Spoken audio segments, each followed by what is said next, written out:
She slid the sandwich across the break room table like it was nothing, until his hand started shaking when he took it. Her phone buzzed once, and the colour drained from her face. I see you I was at so work. sure I was going to Jay drop looked up it. at her, Thank you. calm, turning lethal, and whispered, Gotcha. Don't turn around. He's in Just the watch your parking step lot. here.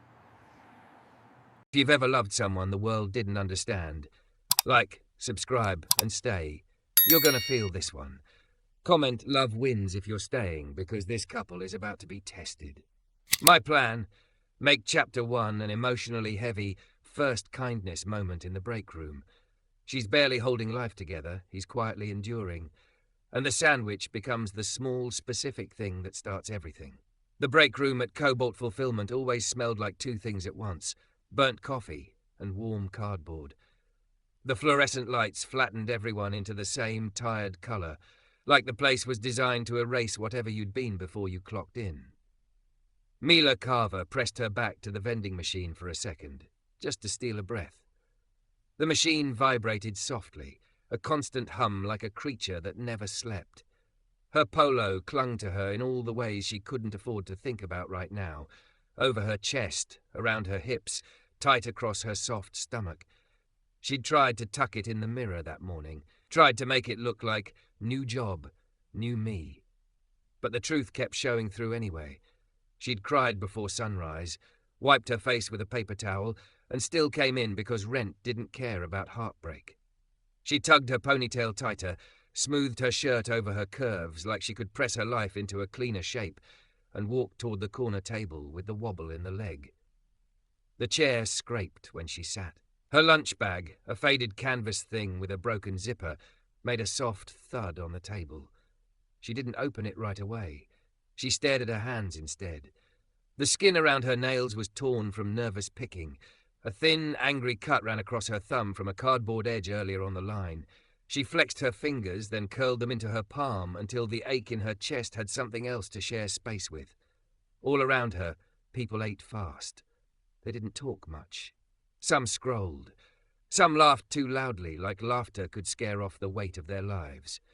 Someone argued on speakerphone in Spanish. Someone else slurped noodles like it was a competition. The microwave beeped in a rhythm that had started to feel like a countdown. Heat, swallow, return. Mila finally unzipped her bag and pulled out the sandwich she'd made at 5:12 a.m. when her stomach wouldn't let her sleep anymore. 2 slices of cheap white bread. Turkey. A slice of cheddar she'd split in half to make it last. Mayo, thin like apology. Pickles, because pickles made anything taste like it mattered. She'd cut it diagonally because her mom used to, because diagonal cuts made food feel like care. She stared at the wax paper, the neat fold, the small act of effort that cost her more energy than she wanted to admit. Her throat tightened.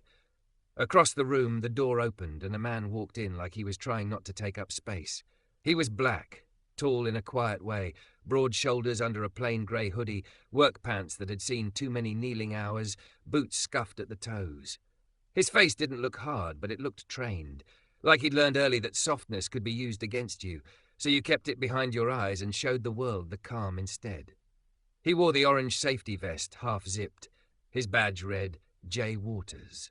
Mila had seen him on the floor, always moving steady, always doing the heavy lifting without announcing it. Quiet co-workers were common in a place like this, but he was quiet in a different way. Not shy, not unsure, just reserved. Like he'd poured all his words into surviving and didn't have any extra to spend. He didn't pick a seat near the center. He chose the far edge, the chair closest to the wall, and sat down with his elbows tucked in tight. No phone, no chatter, no lunch. Mila noticed because she was the kind of person who couldn't not notice. It wasn't heroic. It was a curse. She'd spent her whole life scanning rooms, reading moods, predicting storms, trying to stay one step ahead of pain. Being married to a man who only loved you when you were convenient taught you that skill fast. Jay Waters sat with empty hands and watched the microwave rotate someone else's food like it was a planet he didn't live on. Mila unfolded her wax paper slowly. She told herself to look away, told herself it wasn't her business, told herself she was not a charity, she was barely afloat. Her bank app had told her that at 2:03 a.m. when she checked and saw the negative sign in front of her balance like a middle finger from the universe. Still, her eyes drifted back to him. He reached into his pocket once, then stopped, like whatever he'd hoped was there wasn't. Mila's stomach twisted in a way that wasn't hunger. She thought about her own morning, standing at the kitchen counter in her tiny apartment, the one where the ceiling stained when it rained, the one where the silence felt like a person sitting beside her. She'd made the sandwich with the last of the turkey. She'd done it because she couldn't afford cafeteria food, and because she needed something to look forward to that wasn't make it through. She thought about her father's voice from years ago. If you have two, you have one to give. He'd said it like a rule, like gravity. He'd also been the kind of man who'd give away his coat and come home shivering, grinning like he'd won something. Mila swallowed. She hated how easily kindness made her emotional.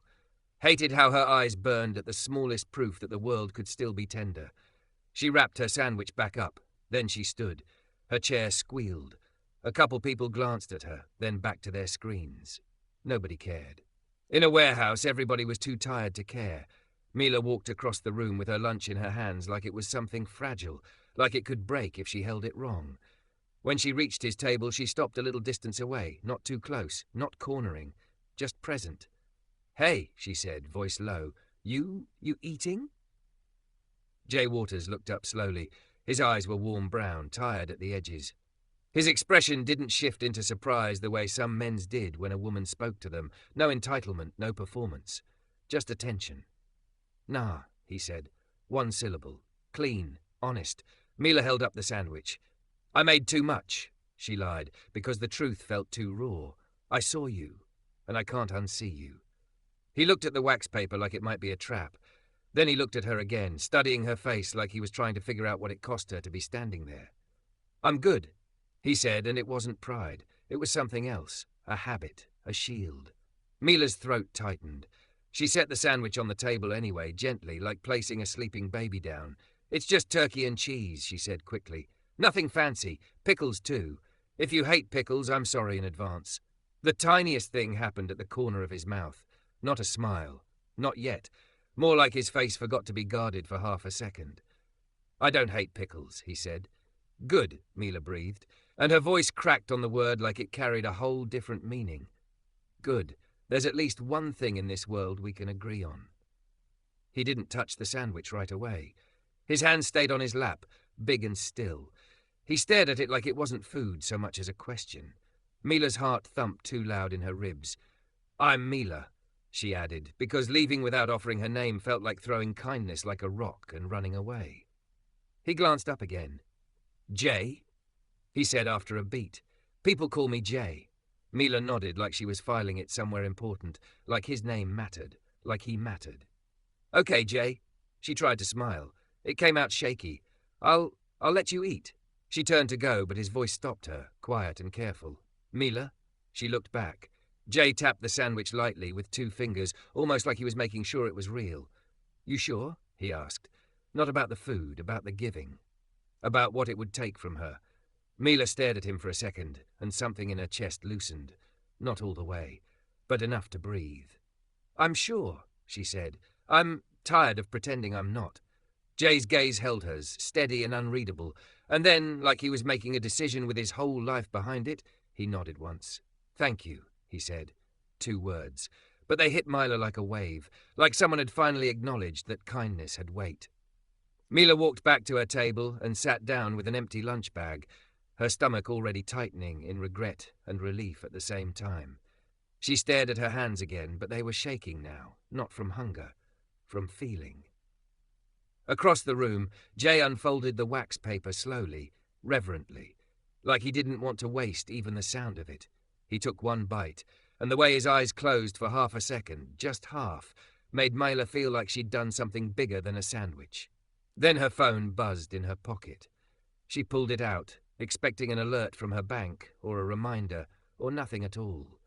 Instead, the screen lit up with a message from a number she didn't recognize. "You think you can start over?" Mila's blood went cold. Her mouth went dry. And across the room, Jay lifted his head like he'd felt the change in the air, like he'd heard the silence in her breathing from 20 feet away. Mila stared at the text until the letters stopped looking like words and started looking like a threat carved into glass. You think you can start over? Her fingers went numb around the phone. The break room noise blurred. Microwave beeps, wrappers crinkling, somebody laughing too loud. Her pulse climbed her throat like it was trying to escape. She forced a smile at nothing, stood up too fast, and headed for the restroom because panic always demanded privacy. Her hips bumped the edge of a table on the way out. She didn't feel it. The restroom was cold and smelled like industrial soap. Mila locked herself in the far stall, sank onto the closed lid, and pressed her fist into her mouth to hold in the sound that wanted to come out. She read the message again, like reading it could make it less real. Her mind did what it always did when danger got close. It replayed every mistake she'd ever made with a man who loved control more than he loved her. Damon. That was his name, Damon Carver, technically still her husband on paper, even if she'd been sleeping on a thrift store couch and eating canned soup for months. Damon who called her baby in public and stupid at home. Damon who never hit her, not in a way that left bruises anyone could see, but who could make her feel small with a sigh. With a look. With a quiet, disappointed, really, Mila, that made her question her own memory. He had a gift for turning her kindness into weakness. He'd always said she was too soft, like it was an insult. Mila's screen buzzed again. I know where you work. The air left her lungs in one sharp pull. Her shoulders tightened so hard it felt like her bones were trying to climb away from her body. She stared at the stall door like it might swing open, even though she'd locked it. Her hands shook, and she hated that most of all. She hated that she had just given away her lunch, just tried to be someone good, and the universe had answered with a reminder. Good girls still get punished. She pressed her thumb into the center of her palm until it hurt. It was a grounding trick her mom taught her when Mila was little and afraid of thunderstorms. Pain that you choose is sometimes easier than fear you can't control. Breathe. She had to breathe. In, out, in, out. The restroom felt too small. Her vision narrowed. She could hear her own pulse louder than the building. A knock came at the stall door. One soft knock, then a pause. Not the frantic bang of someone impatient, just a careful presence. Mila? A man's voice asked, quiet. You okay? Her throat seized. She tried to answer. Nothing came out. The lock clicked softly as if someone tested it, then stopped immediately. No forcing, no rattling, no pushing. Whoever it was understood boundaries. Mila, the voice said again. It's Jay. She closed her eyes. The name didn't solve anything, but it made the stool feel less like a coffin. Mila swallowed hard. I'm fine, she lied, voice thin. A pause. Then softer. I don't think you are. Mila squeezed her eyes tighter like she could stop tears with force. She tried again. You don't got to explain, Jay said, but you don't have to sit in there alone either. She stared at her phone, at the cruel glow of the message. She didn't want anyone to know. Shame was Damon's favourite collar. He'd trained her to wear it. Another pause. Then Jay spoke like he was offering a rope, not pulling. I'm going to stand right here, he said. No pressure. Just so you know you're not by yourself. Mila's breath caught on something tender and painful. She hadn't realized how long it had been since someone stayed without demanding anything in return. She put her forehead against the stall wall. It was cool. She tried to match her breathing to something steady. Jay didn't talk. He didn't fill the silence with advice. He just stayed. After a minute, Mila whispered, I got a text. Jay didn't ask from who. He didn't say call the police like it was a simple switch. He asked the only question that mattered right now. Are you safe in this building? He said. Mila looked at the door again. Her hands were still trembling, but less. I think so. Okay, he said. We'll keep it that way. The wee made something in her chest crack open. She came out of the stall with her phone gripped like a weapon. Jay stood a respectful distance away, leaning lightly against the sink counter. Up close, he looked even more tired than she'd noticed before. Dark circles, a crease between his brows like he carried other people's weight too. But his eyes were steady, calm. Like a lighthouse that didn't need to brag about being tall. He glanced at her face, not her body, and she felt the difference like warm water on cold hands. You want to show me? He asked. Mila hesitated. Then she turned the screen toward him. Jay read it without changing his expression, but Mila saw his jaw tighten once, fast like he was swallowing anger. Do you know the number? He asked. No, Mila said. but I know who it is." Jay nodded once, no surprise, no judgment. "You got somebody picking you up after shift?" he asked. Mila almost laughed, small, bitter. "I don't got anybody." Jay's eyes held hers. "You got you," he said, "and you got a plan. We're going to make one if you don't." The word plan made Mila's pulse slow. Damon thrived on chaos. Plans were how you escaped. Jay looked at the stall door, then back at her. "You need a minute before you go back out there?" Mila wiped her cheeks quickly, furious at the wetness. "I can't afford to look weak," she muttered. Jay's voice stayed gentle. "Crying ain't weak," he said. "It's your body letting go of poison. That's strength." Mila blinked at him. Men didn't usually say things like that. Men like Damon didn't. Jay reached into his hoodie pocket and pulled out a small packet, those cheap little alcohol wipes from the first aid cabinet. "Here," he said, offering it without stepping closer. "For your thumb. I saw you cut it." Mila looked down at her hand like she was seeing it for the first time. The cut throbbed now that adrenaline wasn't drowning everything. "You notice everything," she whispered. Jay's mouth tilted. Not quite a smile, but close. "Only what matters." Mila cleaned the cut, took a breath, and squared her shoulders. She smoothed her polo over her hips out of habit, then hated herself for the habit. The body she lived in wasn't the problem. It was the way she'd been taught to apologize for it, for existing, for taking up space. Jay watched her do it, and something like understanding crossed his face. "You don't got to shrink," he said quietly. Mila swallowed. "I'm not trying to." "Yeah," he said. "I know. It's a reflex." It made her want to cry again. This man who barely talked on the floor, who carried pallets like they were nothing, had just named her survival pattern like he'd studied it. They walked out together. Not side by side like a couple. Not close enough to invite gossip. Just close enough that her nervous system stopped screaming. Back on the floor, Mila tried to focus. Scan. Label. Stack. Repeat. But she felt her phone like a hot stone in her pocket. Near the end of shift, her supervisor, a sharp woman named Brenda, waved her down with a clipboard, and that expression managers wore when they were about to make your day worse. "Mila," Brenda said, eyes flicking over her. "You've been off pace. Twice this week." "I'm sorry," Mila said immediately because her mouth had been trained to apologize first. "I'll catch up." Brenda's lips tightened. Catch up isn't a plan. Mila's throat tightened. Not again. Not here. Not when I finally... Jay appeared. Not from nowhere, but from the edge of her vision like he'd been watching without hovering. He didn't interrupt. He didn't grandstand. He just stepped slightly to the side, open posture, hands visible, respectful. "She helped me fix a jam on line 3 earlier," Jay said calmly. "That slowed her numbers. That was on me." Brenda looked at Jay, then at Mila. "Line 3 jam wasn't logged." Jay didn't blink. "Because I cleared it before it got worse," he said. "Ask Victor in maintenance. He saw it." Mila stared at Jay, stunned. He was taking heat for her without making it dramatic. He was giving her cover without making her feel indebted. Brenda's eyes narrowed, then softened a fraction. "Fine," she said, marking something. "But both of you log it next time. I don't like surprises." "Yes, ma'am," Jay said. Brenda walked away. Mila turned to him, words tumbling in her throat. "You didn't have to," Jay shook his head once. "Yeah," he said. "I did." Mila's eyes burned. "Why?" Jay looked past her for a second toward the loading bay doors where dusk light leaked in thin blue stripes. "Because I know what it looks like," he said quietly, "when somebody's trying to keep their life from falling apart while still showing up." Mila couldn't speak. Her chest hurt in the place hope lived. Jay reached into his pocket again and pulled out something small, wrapped in a napkin, 2 pickle slices, crisp and bright. "I owe you lunch," he said like he was changing the subject on purpose. "I'm starting with these." Mila laughed once, shaky. "That's not lunch." "It's the best part," Jay said, and this time the corner of his mouth did lift.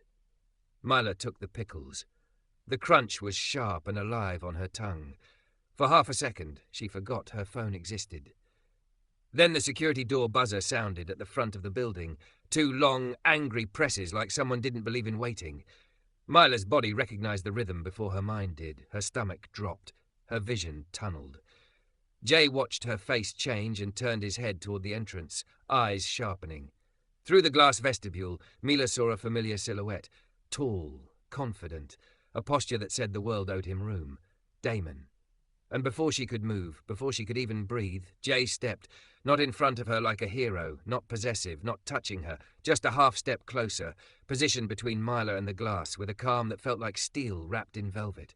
His voice was low. "Is that him?" he asked. Mila's lips barely worked. "Yes." Jay didn't flinch. He didn't look away.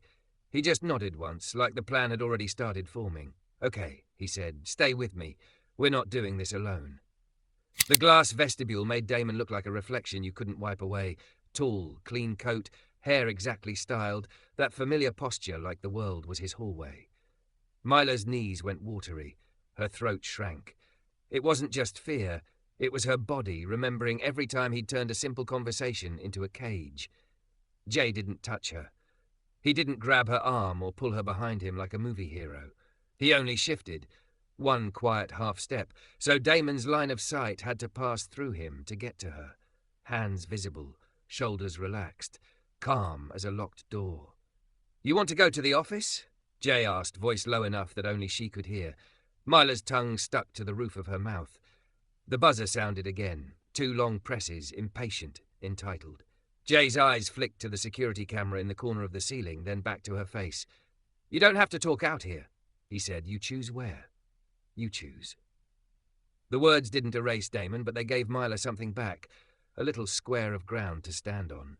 She nodded once, small. Jay turned slightly toward the nearest supervisor station. He didn't raise his voice. He didn't make a scene. He just walked with purpose and said to Brenda, "We need security at the front vestibule. Visitors not authorized." Brenda's gaze sharpened. She looked at Mila's face, really looked, and whatever she saw there shifted her tone from irritated manager to woman who'd lived long enough to recognize danger. "Marcus," Brenda barked toward the floor. "Front entrance. Now." Within seconds, the warehouse's security lead, Marcus, a thick-necked guy with a radio and a clipped stride, appeared. Jay spoke quickly to him in a way that was factual, not dramatic. "That man's here for her. She doesn't consent to contact." Marcus nodded once. Professional. "Got it." He pressed the intercom on the wall by the vestibule. "Sir, this is private property. State your name and business." Damon leaned close to the glass, smiling like he was doing them a favor. Even from inside, Mila could see it, the public smile he wore like a weapon. "I'm her husband," Damon called. "I'm here to pick up my wife." The word wife hit Mila like a hand on the back of her neck. Ownership disguised as romance. Marcus didn't flinch. "Sir, she's at work. She's not available. If you don't leave, we'll call law enforcement for trespassing." Damon laughed, soft, insulting. "This is ridiculous. Mila, come on, stop this. You're being dramatic." Mila's heart slammed. Her instinct screamed to apologize, to fix the scene, to step forward and make him less angry. She hated that her body still wanted to obey. Jay spoke without turning his head. "Don't answer him," he murmured. "He's fishing." Fishing. That was exactly what it felt like. Damon cast bait, dramatic, and waited for her to bite, to prove him right, to pull herself closer to the hook. Mila forced her breath down into her ribs. She pressed her thumb into her palm again, hard enough to sting. Marcus repeated, firmer this time. "Sir, last warning." Damon's smile thinned. His eyes found Mila through the glass. The warmth vanished, leaving something flat and familiar. "You think this place is going to protect you?" he said, loud enough for the room to hear. "You think your little warehouse friends—" Jay moved again. Not closer to Damon. Closer to the camera line. Visible. Present. A witness with a pulse. Marcus lifted his radio, calling it in. Damon's jaw ticked once, like a metronome that only started when he was losing. Mila remembered that tick from 100 arguments that ended with her crying in the bathroom while he acted confused. For a split second, she thought Damon would force the door. But he was too careful for that. Damon didn't like consequences that came with paperwork. He raised his hands theatrically. "Fine, I'll go," he said, voice dripping with fake patience. "But we will talk, Mila. You can't hide behind strangers forever." Then he stepped back, still smiling, and mouthed something through the glass that made Mila's stomach drop. "I'll wait." The vestibule door swung as he left, the cold air spilling in like a warning. Mila didn't realize she'd stopped breathing until Jay's quiet voice anchored her again. "In through your nose," he said, not commanding, guiding. Out slow. She followed him like she was learning how to be a person again. Brenda looked between them. Mila, she said, voice lower now. You need to file an incident report, now, with me and security. Mila's throat burned. I don't want to cause... Brenda cut her off gently. This isn't you causing anything. This is you documenting it. Documenting. That word felt like armor. They walked to the security office. Small, cramped, with a monitor wall showing camera feeds. Marcus pulled up the front entrance recording. Damon's face appeared on screen, clear as day, his posture loud even on mute. Mila sat in the chair and tried not to fold into herself. She smoothed her polo over her hips, reflex, then stopped mid-motion, embarrassed. Jay noticed. He didn't comment. He just took the chair farthest from her and angled his body sideways, not facing her directly, giving her space like it mattered. Marcus slid a clipboard across the desk. You can write what happened, he said. Dates, times, any threats. Mila stared at the empty lines and felt her mind blank, because fear hated details. Fear wanted blur. Damon lived in blur. Jay spoke softly. Start with the text, he said. Timestamp, exact words. Mila pulled up the messages. The screen lit her face blue. You think you can start over? I know where you work. Her hands shook so hard she almost dropped the phone. Brenda leaned in, not touching her, just close enough to see. Jesus, she breathed. Then, steady again, screenshot everything. Jay nodded. Send them to your email too, he added, and to someone you trust. Mila's laugh came out broken. I don't really... Jay didn't let that sentence land. Send them to mine, he said simply. If you want, only if you want. She looked at him, stunned. Why would you? Because threats like that don't get to live only in your pocket, Jay said. They grow there. Something in Mila's chest wobbled, gratitude tangled with shame. Okay, she whispered. She forwarded the screenshots. The moment she hit send, she felt a fraction lighter, like she'd moved a brick from her ribs to the table where other people could see it. Marcus printed the incident report and typed Damon's name into the visitor warning system. He's not authorized, Marcus said. If he comes again, we call police immediately. Mila nodded, but fear still crawled in her veins. He said he'll wait. Brenda stood, jaw set. He can wait across the street with the rest of the men who think they own women. We'll escort you out. Mila blinked hard. I don't want to be dramatic. Jay's voice was quiet but sharp in the way truth is sharp. He called you dramatic because it keeps you small, he said. You don't have to wear his words anymore. Mila's eyes filled. She hated that tears came so easily lately, like her body didn't have enough walls left. Brenda cleared her throat, suddenly brisk again like she needed structure to stay composed. 10 minutes, then we walk you to your car.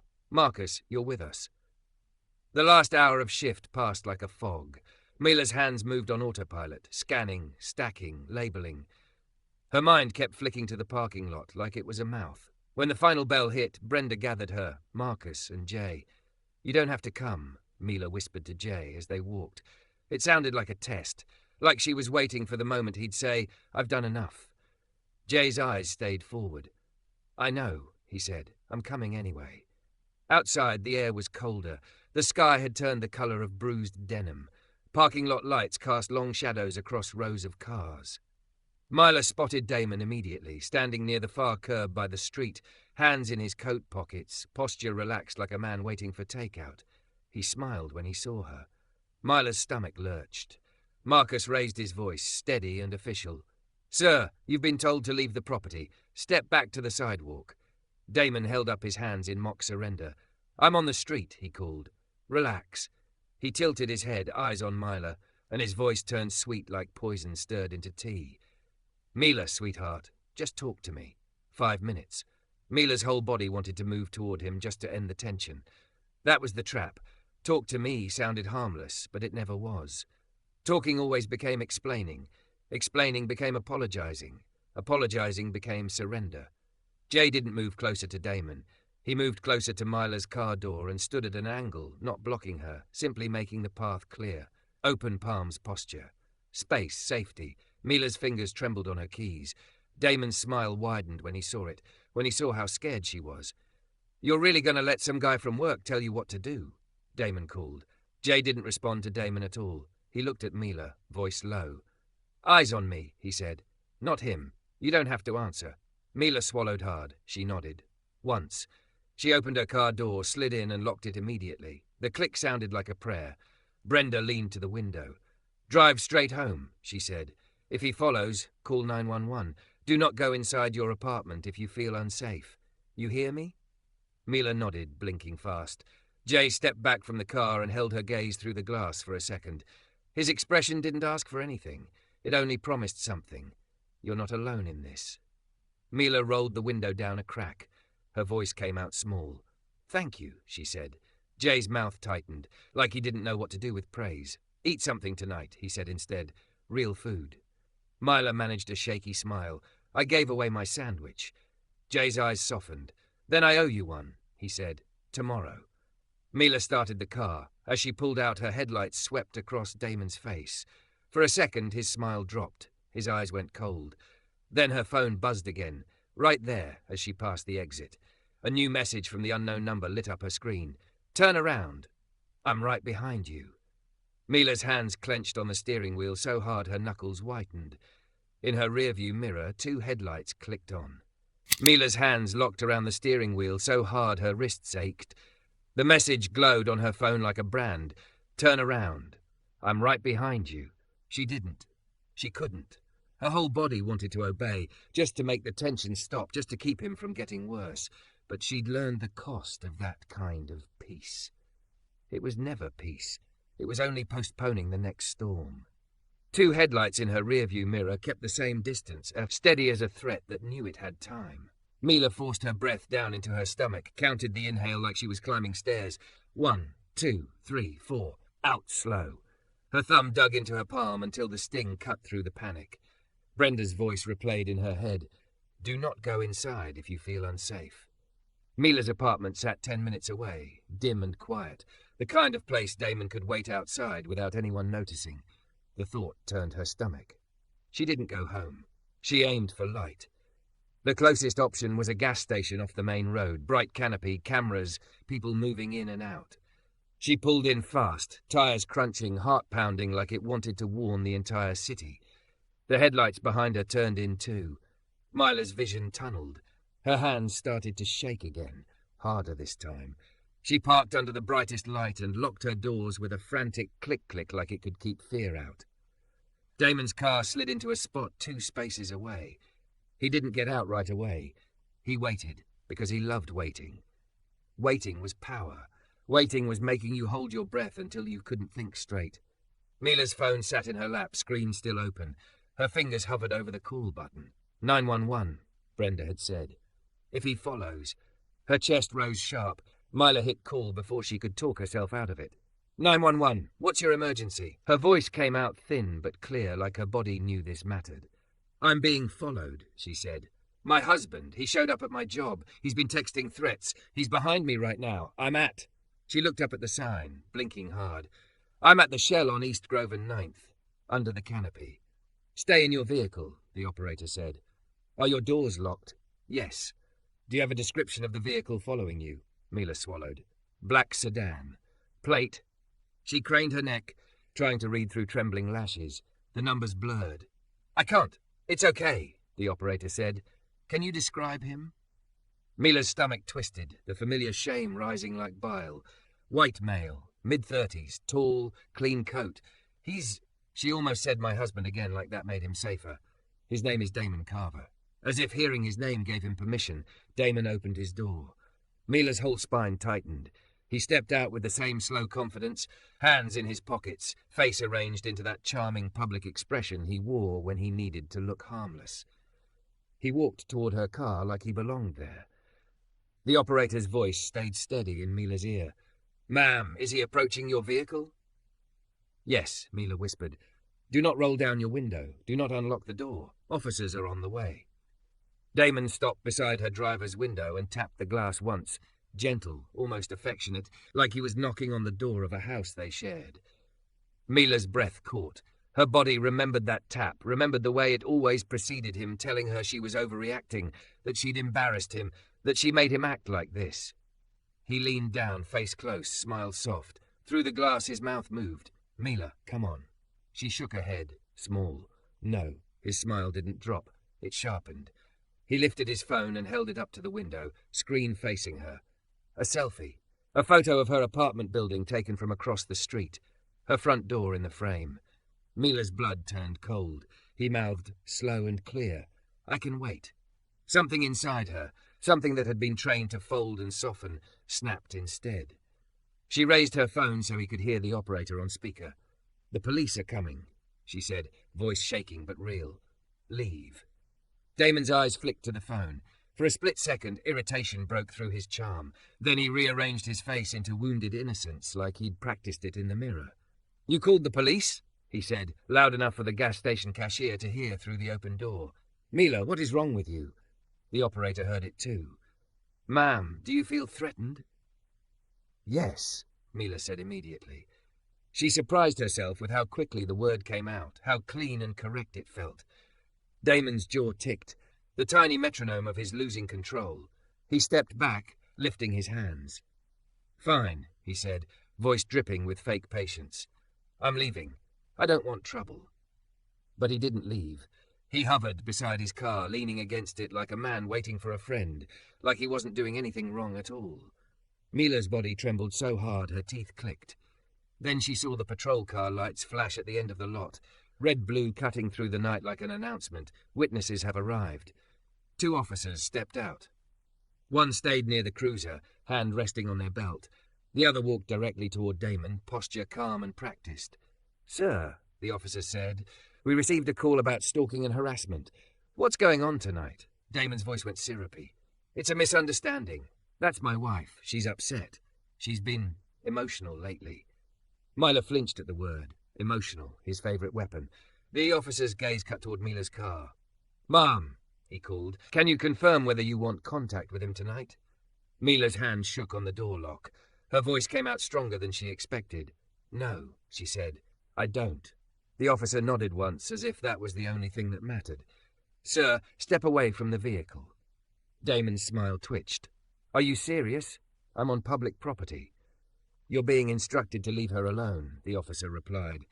"If you don't, you may be arrested for harassment or trespassing, depending on local statutes." Damon's eyes narrowed, then smoothed. He turned toward Mila's window and spoke like he was doing her a kindness.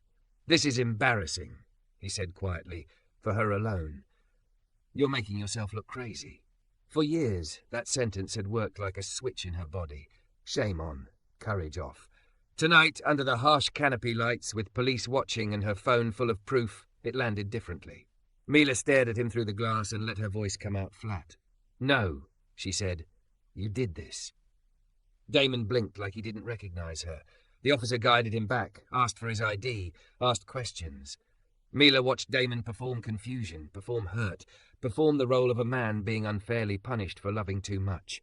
But the screenshots were facts. The photo of her apartment was fact. His presence at her job was fact. His car following her was fact. Facts didn't care about his smile. When it was over, the officer approached Mila's window and crouched beside it.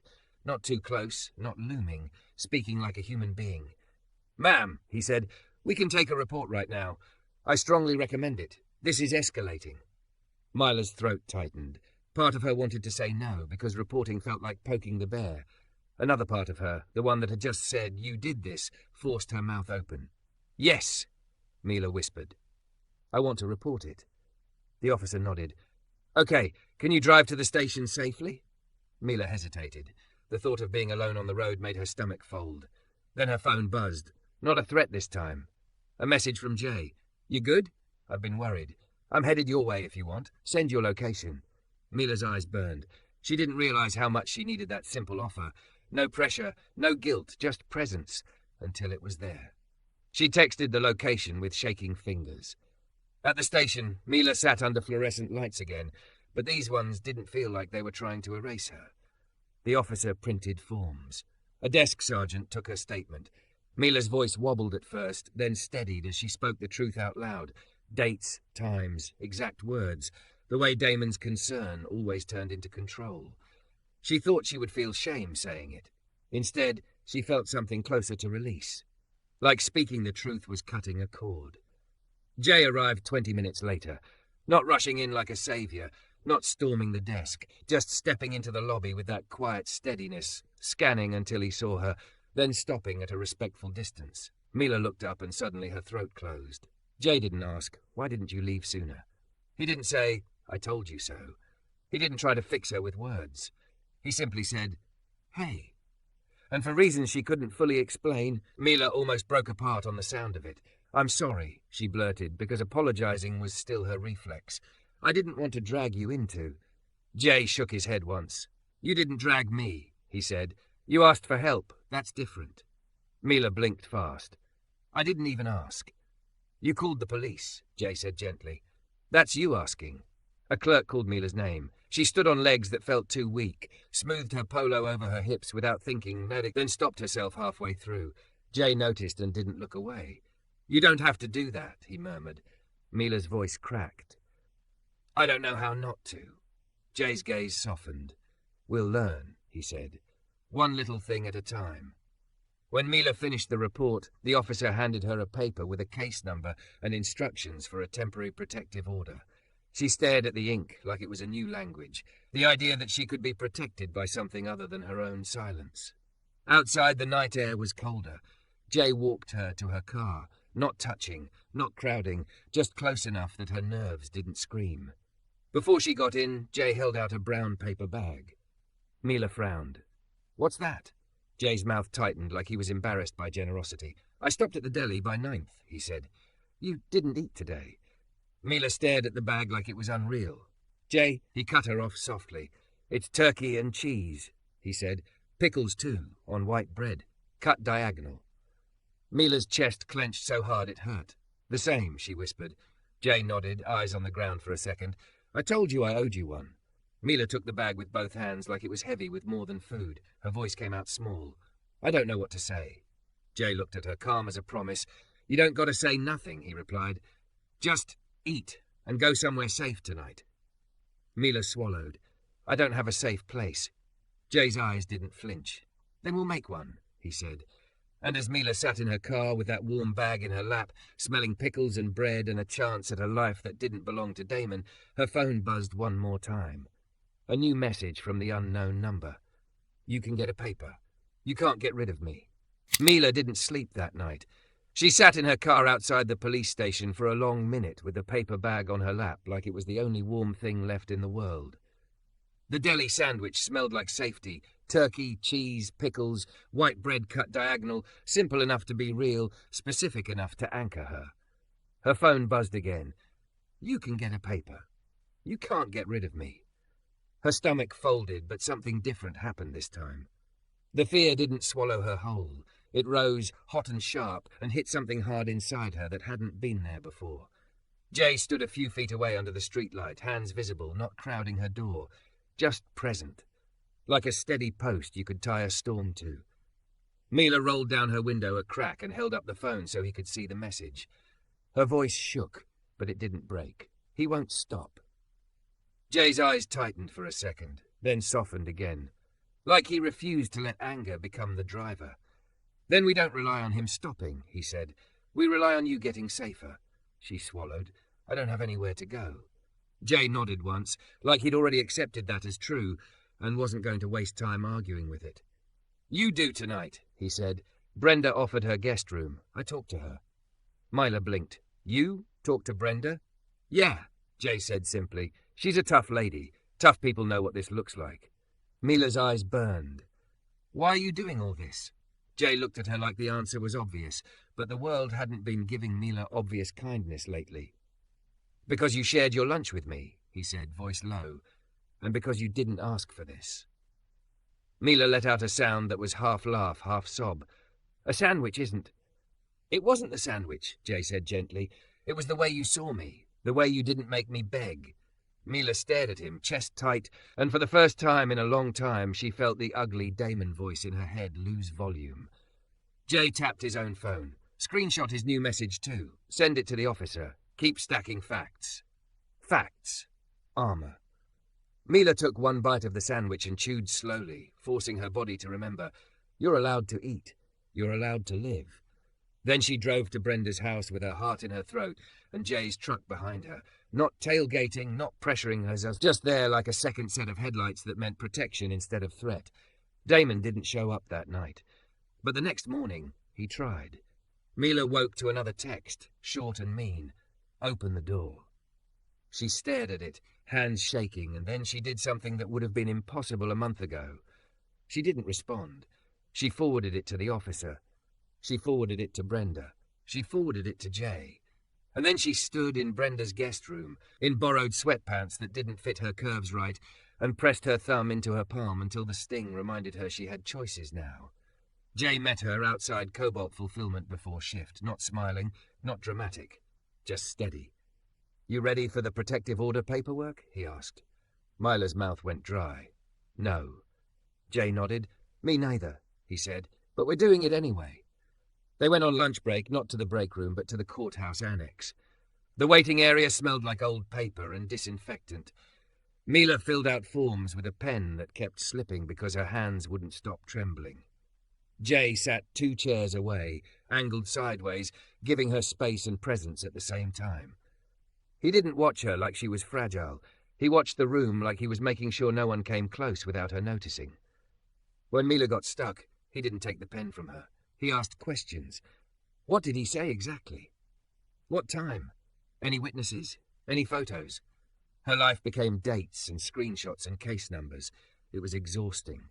It was also clarifying. Damon lived in the fog. Paperwork was light. 2 days later, the temporary order was granted. Mila held the stamped document like it might dissolve if she exhaled too hard. "It's just paper," she whispered, remembering the text. Jay's voice stayed calm. "Paper changes what the police can do," he said. "Paper changes what a judge can do. Paper changes the story." The real test came the following week.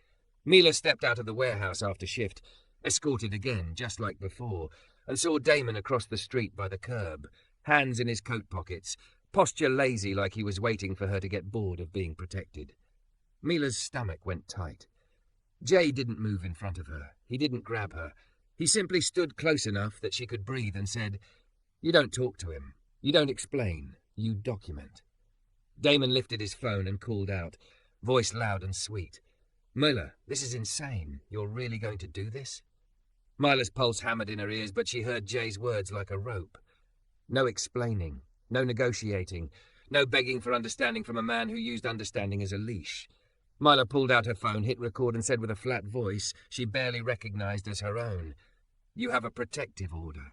You're violating it." Damon blinked, 1 clean second of surprise. Then he smiled like the world was a joke. "Protective order?" he laughed. "Against your husband? You're embarrassing yourself." Mila didn't argue. She didn't defend herself. She turned slightly so the camera caught him, the street sign, the warehouse entrance, the whole truth in one frame. Jay quietly radioed Marcus. Marcus called the police. When the patrol car arrived and Damon tried his performance, "She's emotional. It's a misunderstanding." The officer asked Mila 1 question. "Do you want contact with him?" Mila's throat closed for half a second. Then she looked at Damon. She looked at Jay. She looked at the camera in her own hand. "No," she said. "I don't." The officer nodded, and for once the world listened to her no. Damon was escorted away, not forever, not magically erased, but removed from her immediate air. Mila didn't cry until she was back in her car. The tears came hard and humiliating and unstoppable, like grief leaving through the only exit it trusted. Jay stood beside her door, not touching, letting her have it. "I hate that I'm like this," she choked out. "I hate that he's still—" Jay's voice cut in softly, not as interruption, but as truth. "He trained your nervous system," he said. "That's not your shame, that's his damage." Mila gripped the steering wheel. "I don't even know who I am without him." Jay's eyes stayed steady. "You're the woman who fed a quiet coworker," he said. "You're the woman who called 911. You're the woman who filed paperwork. You're the woman who said no out loud." Mila laughed through tears, shaking her head. "You make it sound simple." Jay's mouth tightened like he hated false courage. "It ain't simple," he admitted, "but you're doing it." Healing didn't happen like a movie. It happened like 1,000 small choices. Mila took her self-defense class and realized she didn't have to be aggressive to be strong. She saw a counselor at the community clinic and learned words for things she'd always blamed herself for. She moved into a different apartment with better locks, and the first time she heard the deadbolt click, she cried because the sound felt like a boundary becoming real. Jay stayed what he'd been from the beginning, steady, quiet, present. Sometimes he brought her coffee on shift. Sometimes he walked her to her car. Sometimes he said nothing at all and simply sat across from her in the break room while she ate like she deserved to. It took months before Mila let herself notice the softness in Jay's eyes when he looked at her. It took longer before she let herself believe softness could be safe. The first time he touched her hand, barely, just his fingers brushing hers when he handed her a napkin, he paused like he was asking without words. Mila nodded, and it felt like the world exhaled. Years later, the break room was a memory that didn't sting so much. Mila stood in a warm kitchen that smelled like real coffee and clean laundry, wearing a cozy sweater that hugged her curves without making her feel like she had to apologize for them. The morning light painted gold across the counters. A school backpack lay open on a chair. 2 lunchboxes waited like little promises. Jay, still quiet, still steady, now with a wedding band catching the light when he moved, stood at the cutting board with practiced hands. "Dad," a small voice whined dramatically from the doorway. "You're doing it wrong." Jay didn't look up. "I'm doing it the way I always do it." "No," their daughter insisted, hair half-brushed, socks mismatched. "It has to be the special way." Their son, younger by 2 years, climbed onto a stool and slapped the counter like a judge. "Diagonal," he demanded. "Like the story." Mila leaned against the fridge and felt her chest go tight, the good kind of tight. The kind that meant your life had changed so completely you sometimes forgot to be afraid. Jay finally glanced up, one eyebrow lifting. "The story, huh?" "The warehouse story," their daughter said, serious as church. "When Mom gave you her lunch and you fell in love with her sandwich." Mila choked on a laugh. "That is not how I tell it." Their son nodded hard. "Yes, it is. And then you made her one, and it was the same sandwich, and that's when everything got better." Mila's throat tightened. Children had a way of distilling truth into something simple and holy. Jay shook his head like he was trying not to smile, but it was already there, soft at the edges. He layered turkey. He added cheese. He placed the pickles with a kind of reverence that made Mila's eyes sting. Then he pressed the knife down clean and cut the sandwich diagonally. Both kids cheered like he'd performed magic. Mila walked up behind Jay and rested her hand lightly on his back. He stilled for half a second, then leaned into the touch like it was home. "Same sandwich?" she whispered. Jay glanced at her, eyes warm. "Same sandwich," he murmured back. "Different life." Their daughter snatched her lunchbox, grinning. "We're going to make everybody jealous?" Their son hugged his lunchbox like it was treasure. "Nobody's getting my pickles." Mila laughed, real full, and watched Jay tuck the wax paper around the sandwiches the way she'd done years ago, the way a small kindness had started a whole new world. And when the kids ran out the door, still arguing about who got the bigger half, Jay looked at Mila and said, so quietly it was just for her, "You fed me when I was invisible." Mila's eyes burned. She pressed her thumb into her palm out of old habit, then opened her hand and let the habit go. "You knocked once," she whispered, voice thick, "and you didn't let me hide." Jay stepped closer, not crowding, just close enough to feel safe. "Never again," he said. On the counter, 2 perfect diagonal sandwiches waited. Turkey, cheese, pickles. Exactly the way a life could begin again.